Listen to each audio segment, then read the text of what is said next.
Hello there, welcome back. Melissa Harrison with Melissa Harrison Coaching. Today I'm going to talk to you about how to battle negative thoughts. But before I do, I want to remind you of the many ways that you can work with me. I offer one-on-one coaching, different packages and different options within the packages. I have laser clarity sessions, those are mint. I offer group coaching from time to time. I have a mastermind group. I have, online courses, and of course, the free Facebook group, The Fierce Sisterhood. Definitely pop on in there. Would love to have you. All right, let's get down to business. How to handle those pesky negative thoughts. What I hear from my clients is that as they're moving toward their goal, they've set like their amazing goal, they have benchmarks that they're, reaching for. And along the way, these pesky negative spiral thoughts tend to pop up. And more often than not, they're a nuisance, right? They're not the type of thoughts that are going to take you out. These are the ones that are just like pesky little insects, at your eyeballs type of thing. So this is how you deal with it. First of all, stop acting like you have to battle them. Whatever you think you have to fight, you're going to have to fight. So what I need you to do instead is let them be neutral. Here's how you do that, because I know you're like, wait a minute, how can I let this be neutral?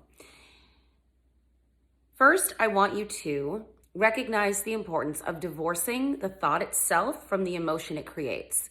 Because what happens is when something creates a heavy emotion, that is what attaches us to it. The emotion does, not the thought. We're not attached to the thought. Thoughts that come and go, flit in and flit out, we don't have any emotional attachment to.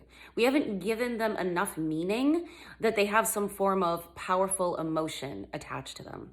And the way that you can divorce the thought from the emotion is by focusing on the emotion only. You need to really get into the sensation of the emotion itself and let that be okay.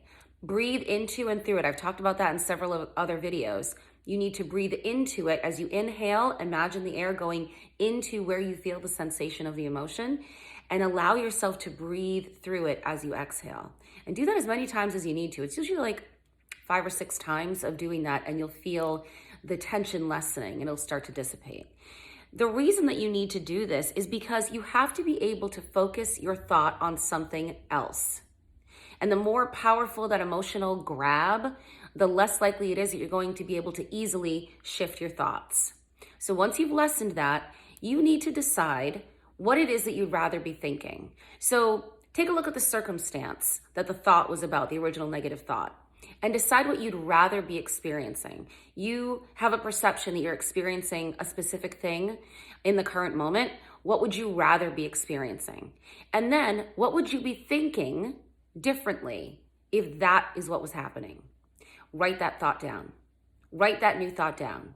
And I want you to set a reminder on your phone to say that thought to yourself, or journal it out every day, a few times a day. What you need to do is retrain your mind. And you need to be thinking this new thought, not just when the old negative thought pops up, but as many times as you can, because you play like you practice. Your job is to make sure that you're training your mind to think the way you want it to think. That's how you battle those negative thoughts. Be sure to join us in the Fierce Sisterhood. Talk to you soon.